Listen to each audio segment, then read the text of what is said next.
खरंच विचार केला तर महाराष्ट्राच्या राजकारणात आज जे काही सुरू आहे त्यात सगळ्यांचं लक्ष जर कोणावर केंद्रित असेल तर ते म्हणजे राज ठाकरे यांच्यावर। एकीकडे महापालिकांच्या निवडणुकांचं रणशिंग फुंकायला अवघे काही दिवस उरलेत। सर्वच पक्ष आपल्या युती, प्रचार आणि उमेदवारांच्या रणनीती आखण्यात गुंतलेले असताना राज ठाकरे मात्र पूर्ण शांत आहेत। ना काही स्पष्ट भूमिका, ना पत्रकार परिषद, ना सभा, ना भाषण। इतकं सगळं तापलेलं वातावरण त्यांच्या भोवती का तयार केलं जातंय? हा निव्वळ योगायोग आहे का की काहीतरी मोठं शिस्त आहे, हे गुपित आहे? या मौनाच्या छायेत रणनीतीचा मोठा डाव रचला जातोय असं अनेकांचं मत आहे। एकीकडे भाजप सरकार हिंदी सक्तीचा निर्णय घेत आणि त्यावरूनच अचानक उद्धव ठाकरे आणि राज ठाकरे एकत्र येतात। सरकारला GR मागे घ्यावा लागतो, वरळीचा मेळावा तुफान गर्दी खेचतो आणि लोक म्हणतात ही तर नव्या राजकीय समीकरणाची सुरुवात आहे। पण नंतर पुन्हा सगळं शांत, राज ठाकरेंचा आवाज बंद आणि त्याच वेळी महाविकास आघाडीकडे त्यांची जवळीक वाढते। परप्रांतीयांवरील टीका थांबतेय, मुस्लिम विरोधी भूमिका टाळली जातेय। ही सगळी चिन्ह काय दर्शवतात?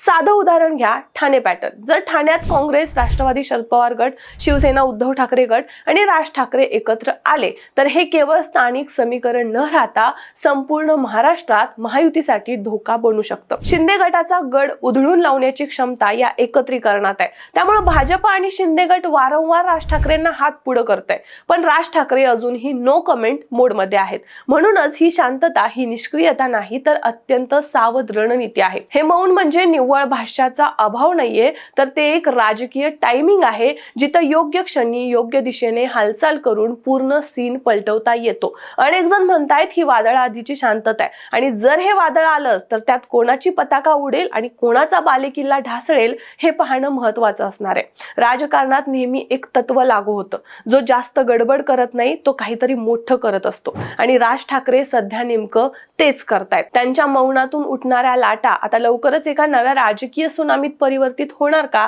याचं उत्तर येत्या काही दिवसात मिळेलच। पण सध्या तरी या सर्व घडामोडींवरून तुमचा काय अंदाज आहे? तुमचं मत आम्हाला कमेंट्स मध्ये नक्की सांगा आणि TOD मराठीला लगेचच फॉलो करा।